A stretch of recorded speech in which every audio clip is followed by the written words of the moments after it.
Assalamualaikum warahmatullahi wabarakatuh. Alhamdulillah wassalatu wassalamu ala rasulillah wa ala alihi wa sahbihi wa ala amma ba'du ya ibadallah usikum wa iyaya bitaqwallah fa inna jannata iddat liman taqah. Jamaah rahimakumullah, karena baru hari Jumat kemarin saya dapat informasi bisa dimulai lagi. Jadi yang dikoreksi di makalah ini adalah tanggal.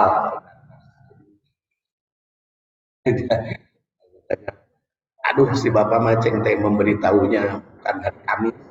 Saya punya kesempatan koreksi. Mohon ada yo.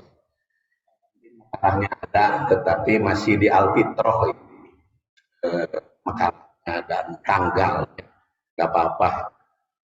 Nanti di Alpalah itu makalah nomor 23 nanti ya. Baik, judulnya adalah karena sebagaimana ditugasi oleh DKM berkaitan dengan tindak lanjut. Maka dengan berkaitan dengan tindak lanjut Ramadan, kita kritik ucapan lebaran yang beredar di masyarakat. Macam-macam ucapan lebaran yang beredar di masyarakat. Kalau kritik itu tidak menyalahkan, tidak juga membenarkan. Tapi bagaimana sebenarnya itu aja. Tidak. Jadi saya tidak akan menyalahkan, tidak akan pula membenarkan. Cuman kita kritik apa dasar-dasarnya. Dan kalau kita perhatikan di masyarakat, kan ucapan lebaran itu cukup banyak.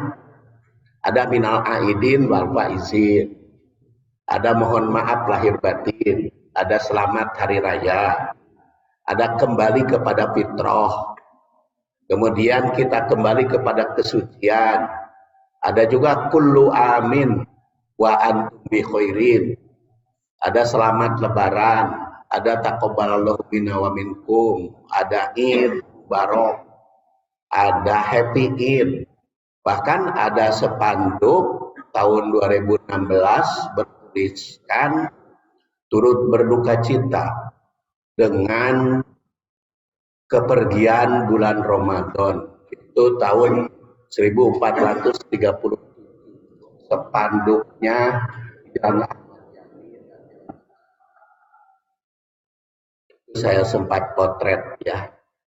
Sebagai muslim seyogyanya ucap, sikap, dan tindakan itu selalu berusaha yang bermanfaat.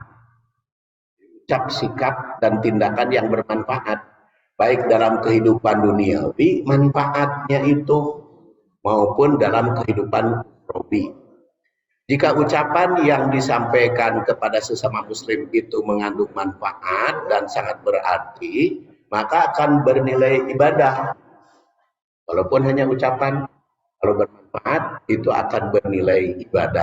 Karena salah satu sifat mukmin yang diriwayatkan oleh Muslim adalah idkhalus surur, ya, kepada sesama muslim, berikan kebahagiaan, menggembirakan. Sebaliknya, jika hanya berisi basa-basi dan tidak mengandung arti, maka akan sia-sia. Salah satu sifat orang mukmin yang baik adalah meninggalkan ucap, sikap, dan tindakan yang tidak berarti.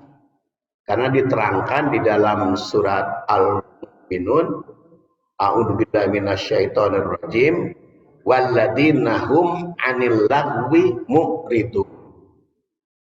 Orang-orang beriman itu selalu menjauhkan diri dari perbuatan, ucapan, tindakan yang tidak berguna. Jadi orang mukmin itu kalau yang tidak berguna tinggalkan, walaupun hanya ucapan. Dan diriwayatkan oleh Muslim, Ahmad ya, dan Tirmidzi ya, oleh Ahmad yang 164 lahirnya dan 241 wafatnya, juga At-Tirmidzi dari Abu Hurairah, min husni islamil mar'i tarkuhu malayakni. Nah, di antara tanda keunggulan Islam seseorang adalah meninggalkan sesuatu yang tidak bermanfaat. Kalau yang tidak bermanfaat dia tinggalkan. Itu sifat mukmin yang baik. Ucapan sesama muslim itu merupakan ibadah secara lisan. Baik bila diucapkan kepada sesama muslim ataupun kepada mungkin non muslim, kalau bermanfaat bagi mereka. Tapi kalau tidak bermanfaat berarti tidak. Kalau bermanfaat itu asal sesuai dengan tuntunan Rasul, maka akan bernilai ibadah. Ucapan itu walaupun bukan ibadah ritual, tapi melainkan ibadah sosial, maka perlu dikritisi manfaat ataukah tidak ibadah tersebut, ucapan tersebut. Kita mulai umpamanya ucapan Idul Fitri, minal aidin wal faizin. Tulisannya minal aidin wal faizin, yang berarti min itu dari, aidin itu berasal dari kata ada yahudu, artinya kembali pulang, wal faizin dan menang, selamat kembali pulang dan meraih kemenangan. Makanya di televisi sekarang ada istilah hari kemenangan, menyambut hari kemenangan, karena minal aidin, kembali. Perkataan aid itu berasal dari kata ada yahudu dan iadatan. Kadang-kadang berarti kembali, kadang-kadang berkunjung. Makanya kaum muslimin banyak yang mudik, itu artinya kembali. Nah, aidin, selamat Anda mudik. Nah, aidin itu artinya. Wal faizin, meraih kemenangan. Jadi, maka dalam bentuk jamaah aidin, aidin. Jadi kita termasuk yang kembali pulang mudik. Semoga kita atau Anda termasuk yang kembali setelah atau berkunjung setelah meraih kemenangan. Karena apa? Karena faizin berasal dari kata faza yafuzu fauzan. Faiz itu artinya menang atau sukses. Jadi bisa dimaknai semoga termasuk yang menang. Kalimat ini sudah populer sejak masa silam.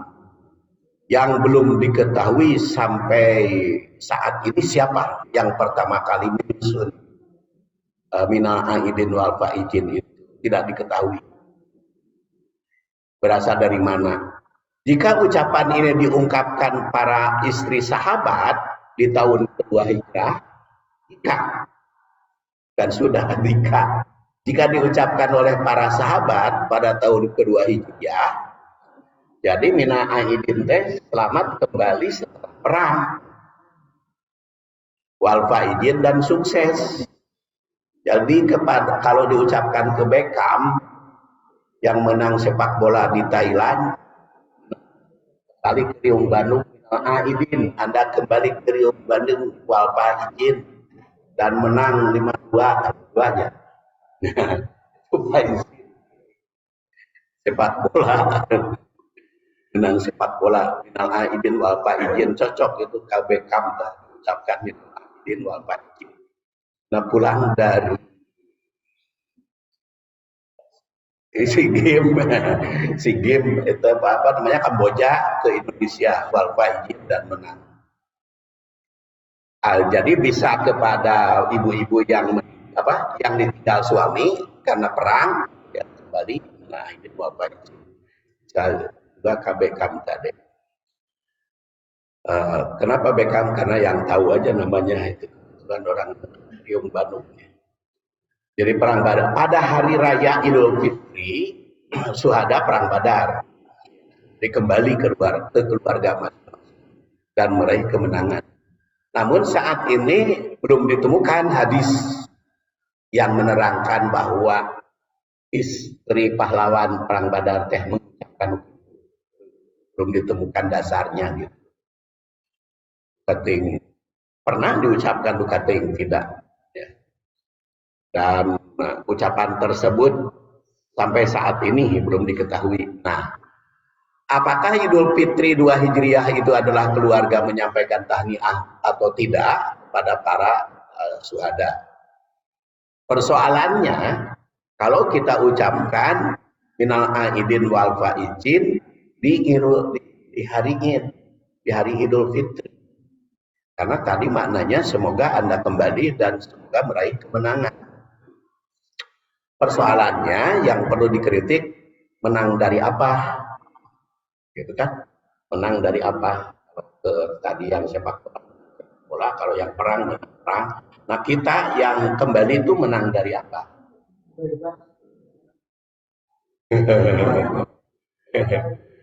menang bebas makan atau menang bebas menahan hawa nafsu.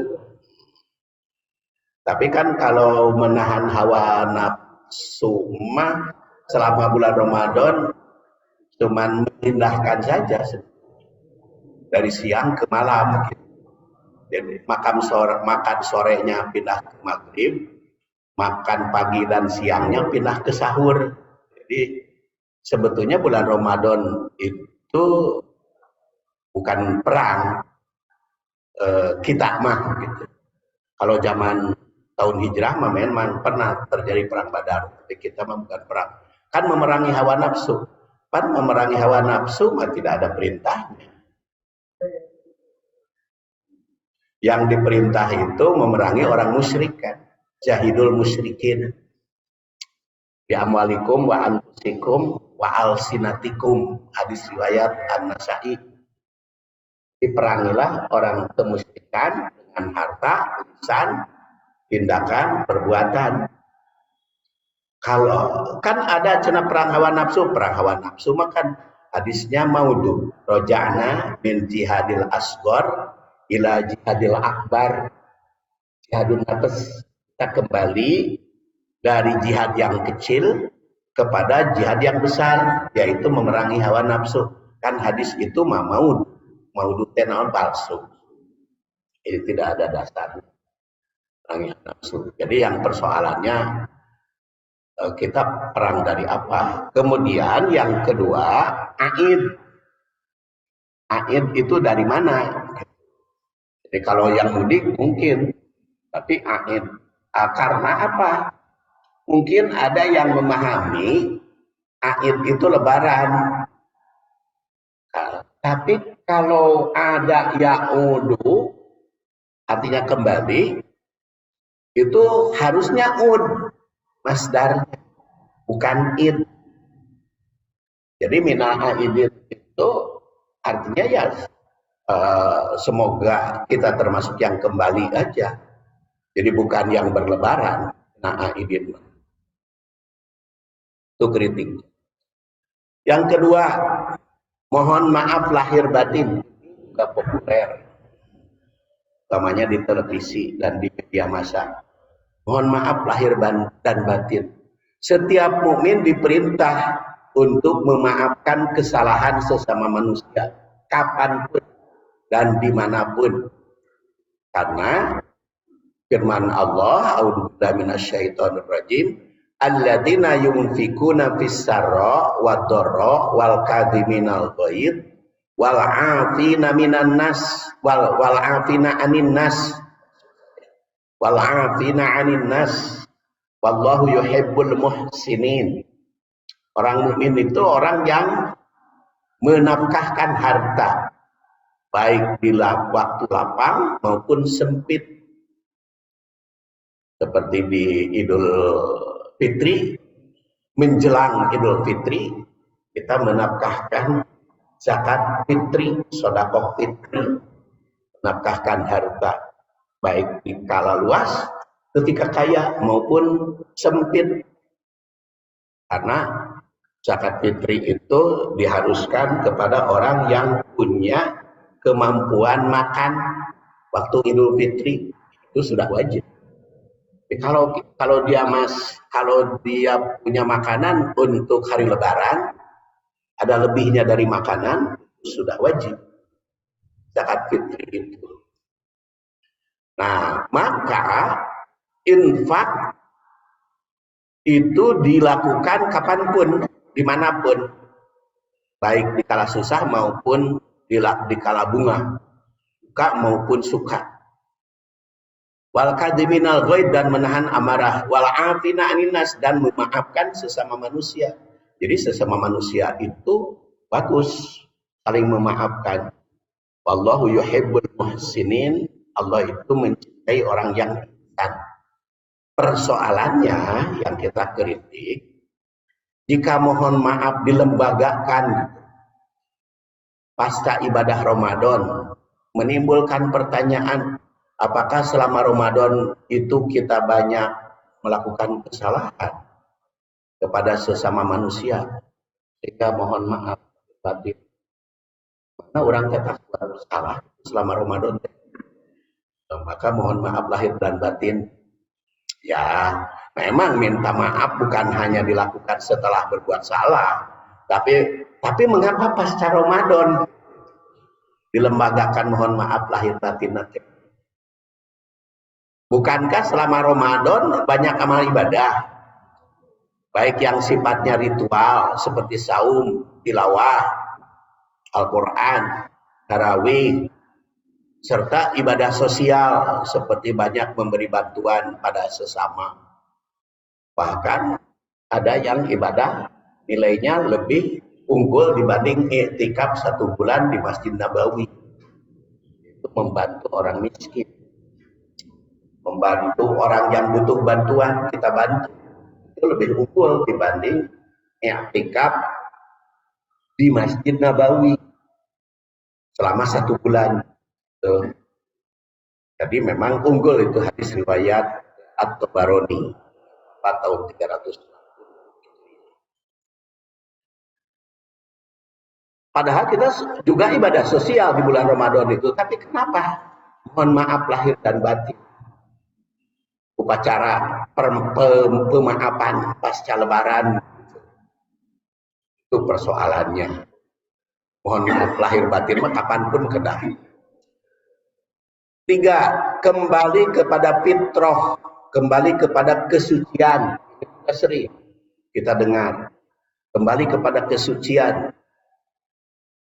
Ada juga ucapan ini berbagai media massa menyampaikan kata-kata kembali kepada fitrah atau kembali kepada kesucian. Ucapan tersebut mungkin memahami bahwa perkataan id itu berasal dari kata ada yahudu, yang artinya kembali, dan fitri itu mempunyai arti sama dengan fitrah. Padahal kita ketahui bahwa id di dalam Al-Quran tidak ada yang berarti kembali. Id itu, karena kalau kembali mah ada yahudu. Id itu di dalam Al-Quran artinya hari raya. Seperti Nabi Isa mengatakan, qala Isa bin Maryam, Allahumma rabbana anzil alaina ma'idatan minas sama takunu lana idan. Nah, di situ id. Li awalina wa akhirina wa ayatam minka warzuqna wa anta khairur raziqin. Di situ dikatakan, ya Allah, turunkan kepada kami kiranya hidangan dari langit supaya kami berhari raya. Jadi id itu berhari raya, dan bukan supaya kita kembali. Jadi dalam ayat ini disebut bahwa hidangan yang diminta oleh Nabi Isa itu untuk hari raya, untuk id. Tidak tersirat di dalam hari ini dalam id ini berarti hari kembali. Kemudian fitri itu tidak sama dengan fitrah. Ini tentang fitri dan fitrah sudah saya bahas pada waktu bulan Ramadan. Kalau fitri itu artinya berbuka atau makan pagi. Kalau fitrah itu al-jibillah al-mutahayyi ahli qabuliddin. Jadi itu potensi dasar untuk menerima agama kalau fitrah itu. Jadi Idul Fitri tidak ada kaitan dengan kembali kepada fitrah. Karena Id itu artinya hari raya, Fitri berbuka. Di Idul Fitri itu artinya hari raya berbuka atau hari raya makan pagi. Karena kata Anas bin Malik yang wafat 93 Hijriah, karena Rasulullah sallallahu alaihi wasallam la yadu yaumal fitri hatta yakul tamarot. Rasul itu tidak pernah pergi ke tempat Idul Fitri, ke tempat sholat, kecuali setelah makan. Jadi Idul Fitri itu sebelum ke tempat sholat Id, makan dulu. Untuk membuktikan bahwa Idul Fitri itu hari raya makan. Makanya haram saum waktu Idul Fitri. Itulah salah satu maknanya mengapa pada hari Idul Fitri itu diharamkan saum. Karena merupakan hari raya berbuka. Zakat pasca Ramadan juga dalam berbagai hadis disilakan zakatul fitri atau sodakotul fitri, sodakoh atau zakat berbuka. Jadi itu, tapi kenapa para ustadz khutbah Jumat atau khutbah Idul Fitri suka membahas fitrah? Itu bukan kaitan fitrah itu dengan fitri, bukan kaitan. Itu mah ngebahasnya materi. Kan sering gitu ya para ulama. Jadi kita khutbah Idul Fitri teh ngebahas fitrah. Harusnya khotib itu menerangkan bahwa fitrah tidak ada kaitan. Tapi saya ngebahas fitrah.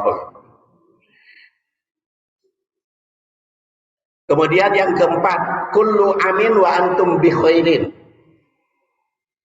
Ada juga yang menyampaikan kullu amin wa antum bi khairin, itu populer di Turki. Di Turki itu kullu amin wa antum. Ucapan semacam ini mungkin agak cocok disampaikan dalam pergantian tahun sebetulnya. Kullu amin wa antum bi khairin. Setiap tahun Anda baik-baik saja. Disampaikan pada waktu Idul Fitri nampaknya tidak berkaitan. Namun yang jelas tidak ada ucapan khusus yang disampaikan pada pergantian tahun juga, baik tahun Masehi maupun tahun Hijriah. Kalau selamat tahun baru Masehi makan itu Heraklius ya, kerajaan Romawi. Kalau ucapan selamat tahun baru Hijriah lebih banyak di kita sebetulnya ya. Tapi sekarang diubah selamat tahun baru Islam. Padahal hak 1440 tahun 1444 hak kunaon diartikan itu. Kan 1440 tahun mah hak itu artinya Hijriah. Abad Islam, tahun baru Islam. Kalau tahun baru Islam seharusnya dihitung di zaman Nabi Adam. Karena tahun baru Islam itu kan sejak zaman Nabi Adam kan sudah Muslim. Jadi kalau diartikan Hijriah itu Islam, berarti umur Islam katarak 1444. Padahal sejak Nabi Adam sudah Muslim. Kita sebagai Muslim kita harus berpendidikan Islam itu sejak Nabi Adam sudah Islam. Walaupun ya seperti tadi kullu amin wa antum bi khairin, pergantian tahun itu lebih, tapi patut dikritik juga karena memang tidak ada dasar. Kemudian ada Id Mubarak atau Happy Id atau Idukum Said, itu artinya kalau dalam bahasa kita selamat lebaran. Id Mubarak, semoga hari raya diberkahi. Idukum Said, hari rayamu dalam bahagia. Itu tidak ada ubahnya dengan selamat hari raya lebaran. Tampaknya kalimat ini masih mendingan dibandingkan dengan kalimat sebelumnya. Cocok gitu. Masih. Tapi ya dasar nama kating di mana, cuman selamat berbahagia karena Idul Fitri itu hari berbahagia. Makanya kan Idul Fitri hari bahagia kan zaman Abu Bakar ada kesenian. Zaman Rasul ya, zaman Rasul itu ada kesenian di rumah Rasul, orang-orang Ansor. Kemudian datang Abu Bakar menegur, itu mejmaru syayatin, itu musik setan. Maka langsung oleh Rasul ditegur Abu Bakar, ya Abu Bakar, Abu Bakar, jangan ditegur, itu kesenian. Kan itu setiap umat juga punya hari raya, dan hari raya kita sekarang. Jadi Idul Fitri tong dicarek ngadulang. Jadi ngadulang tong dicarek dari zaman Rasul ya ayah gitu. Kan sanes ngadulang zaman Rasul mah. Nakol rebana. Kan ada yang berpendapat bahwa musik teh haram. Dalilna eta. Tapi dalilna eta teh mung dugi kepada Abu Bakar, baru sayatin. Padahal Rasul menegur, Abu Bakar biarkan mereka, biarkan mereka. Jadi belum tentu haram musik. Kan itu musik juga, rebana. Beda sekarang mah seniannya. Nah kemudian ini yang saya katakan tadi 2016 dan 1437 turut berduka cita atas berakhirnya Ramadan 1437. Aneh ini turut berduka cita tapi di dia happy-in. Kan aneh itu. Turut berduka cita karena Ramadan pergi tapi happy. Jadi dengan Ramadan pergi teh duka cita tapi bahagia, tak aneh.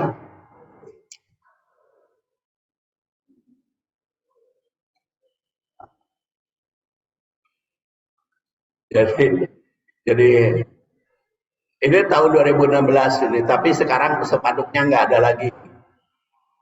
Anehnya selain menyampaikan turut berduka cita, di bawahnya tercantum happy yang menyatakan kebahagiaan. Jadi berbahagia ketika berduka. Hal ini memang nampak rancu kalau ditinjau dari sudut bahasa. Memang ada yang menyatakan hadis yang menerangkan bahwa ketika Idul Fitri tiba, maka langit dan bumi, malaikat itu menangis bersedih. Itu hadisnya tercantum di Duratun Nasihin. Di Duratun Nasihin. Lalu ditanyakan kepada mereka kenapa bersedih. Karena bulan Ramadan telah berakhir. Namun hadis itu tidak ada sumbernya dari Rasul.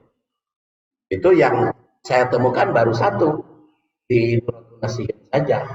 Dan setelah saya cek di dalam kitab Al-Masadir Asliyah tidak tercantum doib acan gitu.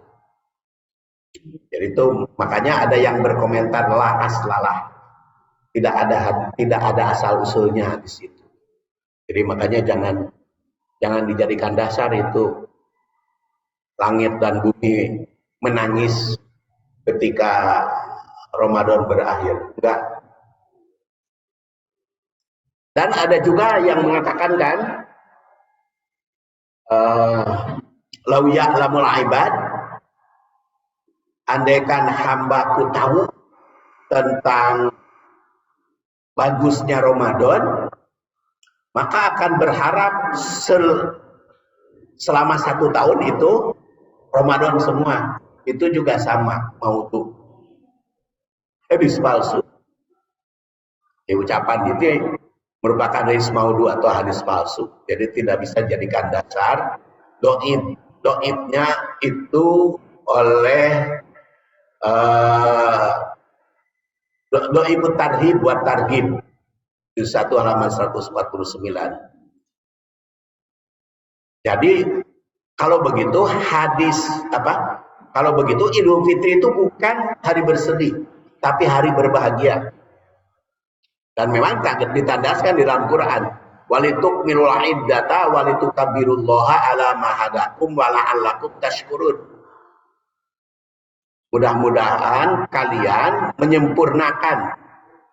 Hendaklah kalian menyempurnakan bilangan, bertakbir ala ma hadakum wa la'allakum tashkurun, dan bersyukur.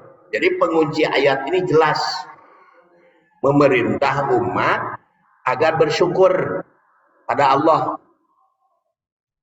atas segala nikmat, baik sempurna bulan Ramadan maupun pasca ibadah setelahnya. Jadi Idul Fitri adalah hari bersyukur, bukan hari berduka. Itulah salah satu maknanya. Makanya Rasulullah SAW memerintah Abu Bakar yang wafat tahun 13 Hijriah untuk membiarkan jariahnya berkesenian. Ini dilakukan oleh Aisyah yang wafat 50 Hijriah, yang dinikah oleh Rasul tahun ke-11 dari kenabian. Dakhala Abu Bakar wa indi jariyatan. Abu Bakar datang ke rumahku dan di rumahku ada 2 jariyah, Jawaril Ansor. Tughniyan bima taqawalat al ansor yauma bu'as. Qalat balaisata bimughanniyatain. Qala Abu Bakar amajamiru syaiton fi baiti Rasulillah SAW. Ini musik setan di Rasul. Tadi fi yaumi'id, padahal waktu itu hari Id. Faqala Rasulullah SAW, Rasul bersabda, ya Ababa, inna likulli qaumin idan wa hadha iduna. Ini hadis riwayat Bukhari, hadis sahih. Bahkan jangan dilarang itu, kesenian. Itu kan setiap umat punya hari raya, dan ini hari raya kita, maka boleh berkesenian. Ini juga masih dari Aisyah. Kalimatnya yang berbeda, yauma fitri au adha, Idul Fitri maupun adha. Yang dikatakan oleh Rasulullah SAW, dakhuma ya Abu Bakri, biarkan, jangan dicarek kesenian. Makanya takbir keliling kan bae tong dicarek. Da eta mah bahagia. Jadi kedua hadis ini mengisyaratkan bahwa Idul Fitri itu ada hari raya. Hari raya bahagia. Boleh bernyanyi, mengekspresikan kebahagiaan itu. Itu hadisnya sahih. Kemudian ada lagi ucapan selamat lebaran. Itu seperti apa ucapan selamat lebaran itu? Kalau berbagai ucapan di atas telah dikritik, maka timbul pertanyaan apa yang pantas diucapkan ketika bertemu sesama muslim di hari raya Fitri. Perlu diketahui bahwa telah terdapat berbagai riwayat dari beberapa sahabat. Nah, ini mah ada sahabat mengucapkan hari raya, yaitu ketika Idul Fitri dan Idul Adha. Jadi bukan hanya Idul Fitri saja, termasuk Idul Adha, yaitu taqabbalallahu minna wa minkum. Nah, kalau taqabbalallahu minna wa minkum ini diucapkan di hari raya Idul Fitri dan hari raya Idul Adha. Dan ini jelas sumbernya riwayat Tabarani. Tabarani itu lahir 260, wafat 360 dalam usia 100 tahun. Juz 15 halaman 430. Faqaitu wasilah yauma'id faqultu taqabbalallahu minna wa minka. Jawabannya apa? Na'am, taqabbalallahu minna wa minka. Kan ayanu taqabbalallahu minna wa minkum. Ya mana wasyamakum. Ada juga yang mengatakan taqabbal ya karim. Yang paling tepat taqabbalallahu minna wa minkum atau taqabbalallahu minna wa minka. Jawabannya na'am, taqabbalallahu minna wa minkum. Ini dalam hadis At-Tabarani yang dianggap sahih Ada juga yang menganggapnya hasan. Nah, Wasilah, seorang sahabat yang yang dikenal dengan pembela kejujuran, wafat tahun 85. Itu menjawab ucapannya, "Na'am, taqabbalallahu minna wa minkum." Kata Imam Ahmad, "Qala ba'sa ayyaqul rajul birrajul yauma'id, taqabbalallahu minna wa minka, taqabbalallahu minna wa minkum."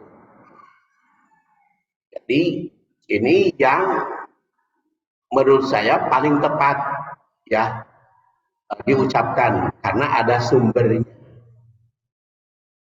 Kemudian adanya silaturahim lebaran sekarang. Kan silaturahim lebaran itu ada. Dengan tercantumnya doa tahniah pasca Idul Fitri memberi isyarat bahwa adanya pertemuan. Jadi kalau setelah Idul Fitri maupun Idul Adha berarti ada pertemuan. Karena kan dia mengucapkan tahniah. Jadi kalau begitu silaturahim setelah Id dasarnya ini ada pertemuan. Jadi walaupun sebenarnya silaturahim itu tidak terbatas, kapanpun boleh, bukan boleh, diperintah kapanpun. Bulan Ramadan, sebelum Ramadan, Rabiul Awal dan kapanpun itu diperintahkan. Tetapi karena di Idul Fitri dan Idul Adha ada saling mengucapkan, itu ada silaturahim. Nanti Idul Adha juga bisa ketika menyembelih kurban disesakeun dagingna bernaon keur makan-makan keur makan-makan apa silaturahim Idul Adha bisa untuk makan-makan. Jadi kalau begitu ada dasarnya silaturahim. Dan silaturahim itu jelas mu'allaqah bil arsy. Rahim itu takuluman wasolani wasolahullah waman koto'ani koto'ahullah. Mu'allaqah bil arsy.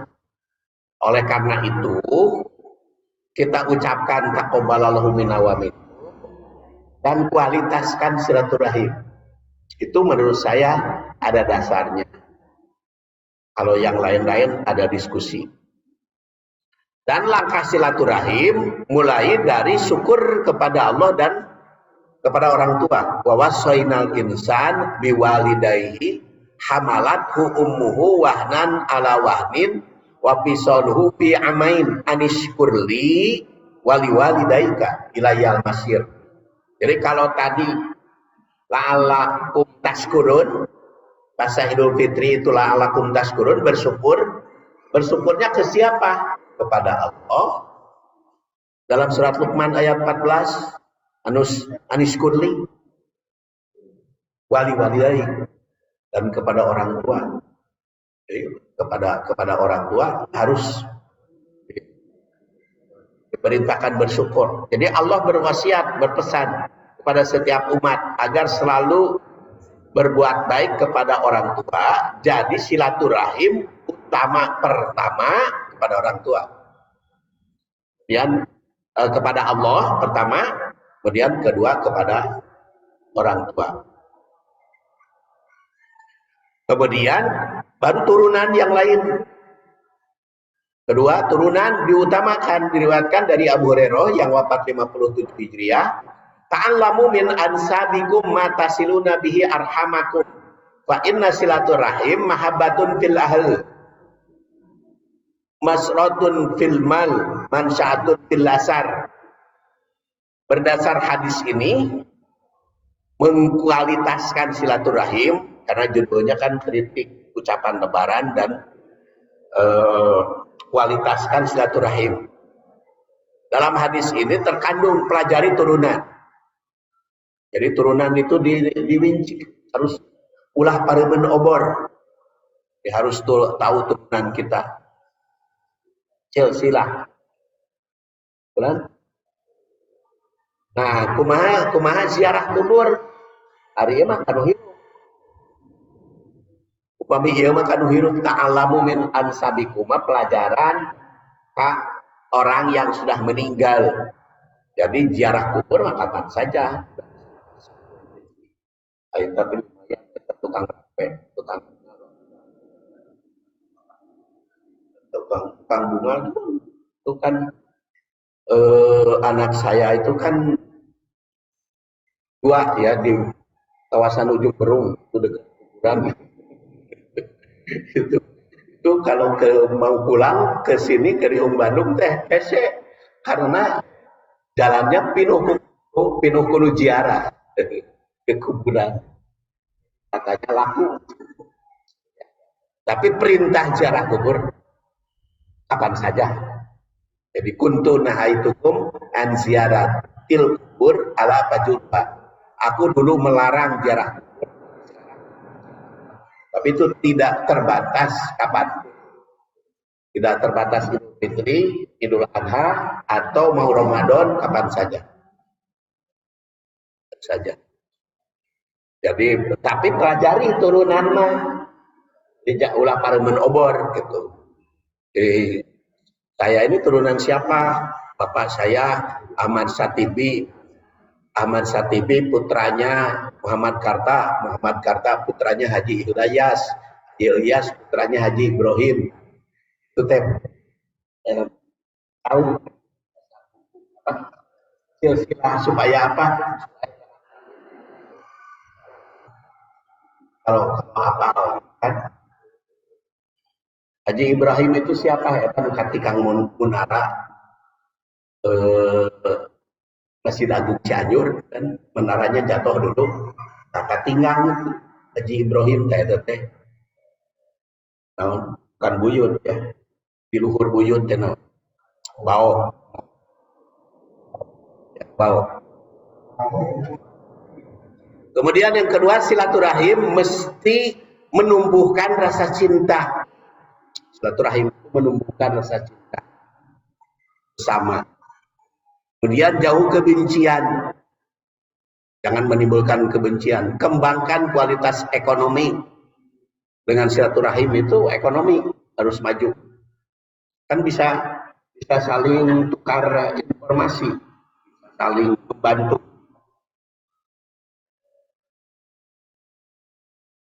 Kemudian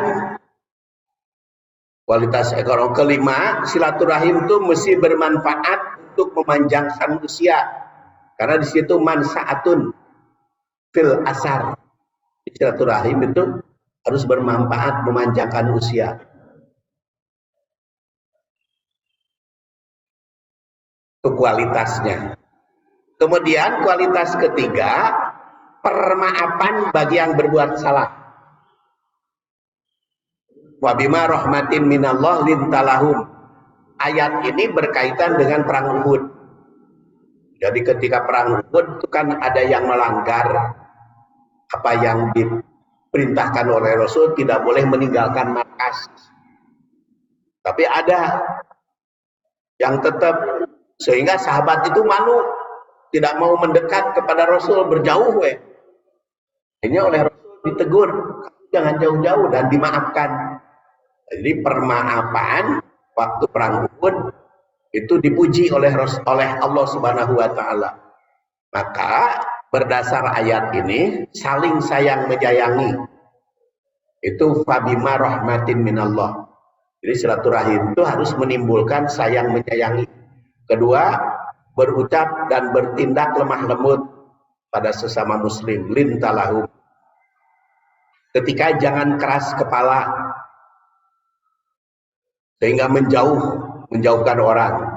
Itu walau kunta faddon golidol qalb lan faddu min haulik.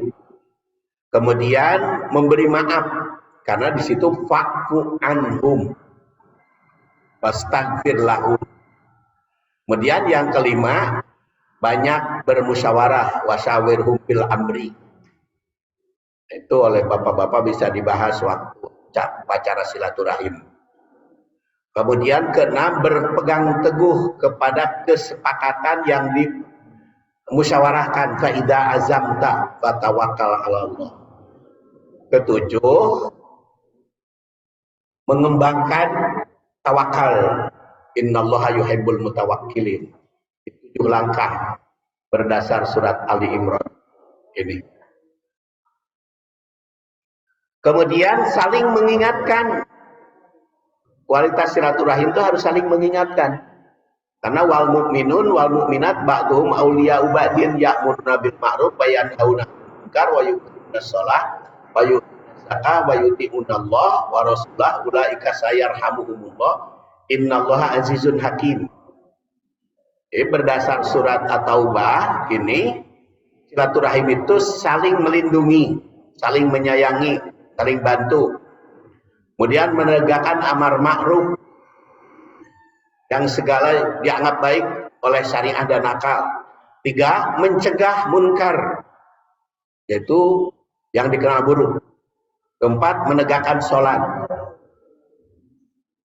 Jadi menegakkan sholat, bagaimana agar sholat secara khusyuk kita tingkatkan.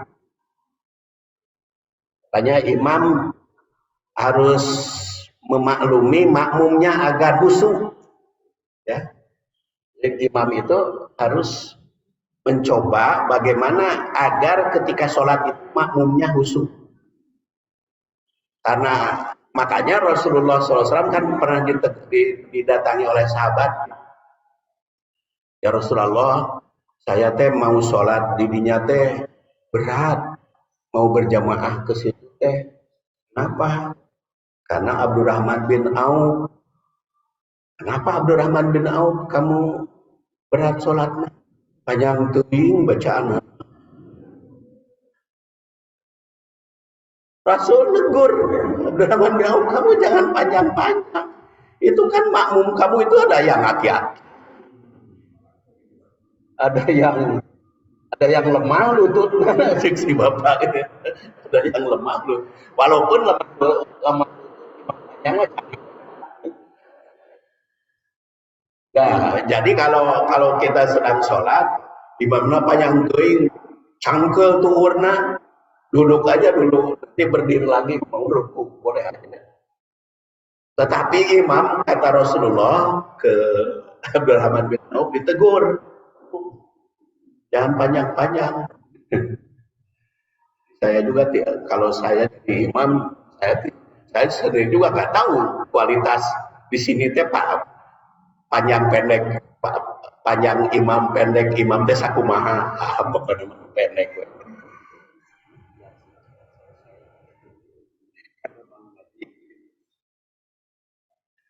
Seperti kalau di Masjid Al-Muhajirin itu karena saya imamnya dulu itu saya 2 halaman gitu ya kalau jadi imam subuh itu.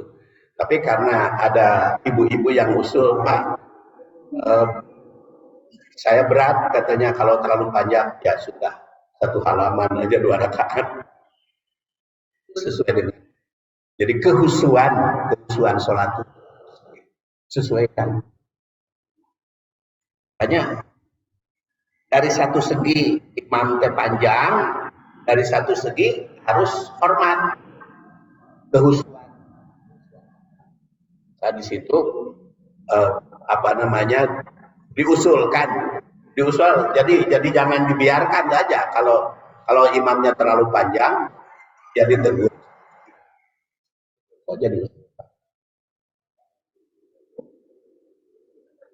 bukan berarti kudu terus gitu.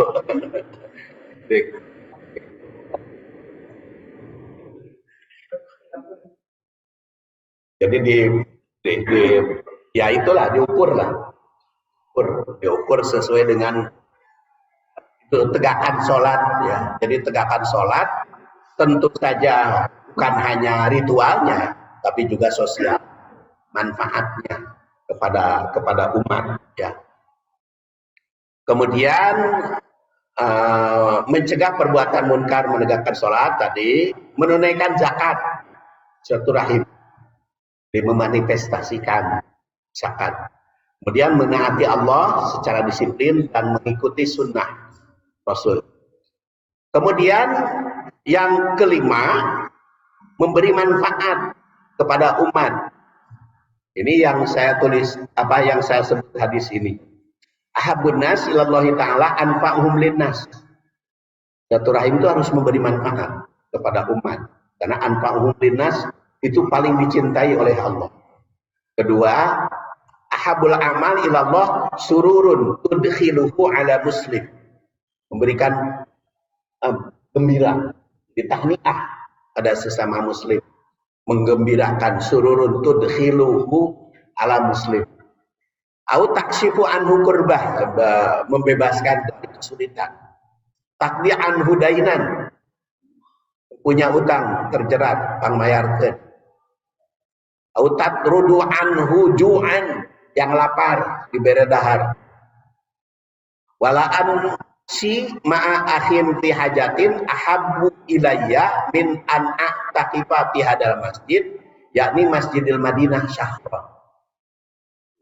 Dan aku memberi bantuan kepada saudaraku, aku pergi memberi bantuan kepada saudaraku, itu ahabbu ilayya, lebih aku cintai min an a'taqifa fi hadal masjid, dibanding dengan iktikaf di masjid ini, yakni Masjidil Madinah syahron, 1 bulan. Jadi daripada bapak-bapak ibu-ibu capek-capek iktikaf di Masjid Nabawi, mending ngabantuan sesama tetangga, itu nilainya lebih unggul. Bahkan di dalam hadis riwayat Hakim syahrain, 2 bulan, cuman hadisnya dhaif. Yang sahih ini dalam At-Tabarani, ini hadis sahih. Jadi itu lebih unggul. Berarti berdasar hadis ini, kualitas silaturahim memberi manfaat pada sesama manusia. Karena di situ ahabun nas ilallahi ta'ala anfa'uhum linnas. Kedua, memberikan kebahagiaan sesama. Karena sururun tudkhiluhu ala muslim. Yang di sini juga dikatakan memberi manfaat kepada manusia. Ketiga, mengatasi kesulitan dan membebaskan kesusahan orang lain. Taksifu anhu kurban. Keempat, membayarkan orang yang berhutang. Takdi anhu dainan. Kelima, memberi makanan bagi yang lapar. Tatrud anhu ju'an. Jadi banyak sekali hadis berkaitan dengan memberi makannya. Sampai tanda umroh mabrur aja kan ifsa'us salam. Ifsa'us salam wa it'amut ta'am. Kemudian keenam, memberikan bantuan pada orang yang membutuhkan bantuan. Bahkan di sini dia lebih unggul dibanding iktikaf di Masjid Nabawi. Ketujuh, menyeimbangkan hubungan ritual dengan sosial. Jadi itulah langkah kualitas, meningkatkan kualitas silaturahim. Kalau dijumlahkan dari 5 ayat dan hadis tadi banyak, mangga 3 buku. Sakitu kritik ke ucapan lebaran dan tindak lanjut bulan Ramadan, mudah-mudahan ada guna dan manfaatnya. Maka kalau ada yang akan ditanya. Nah.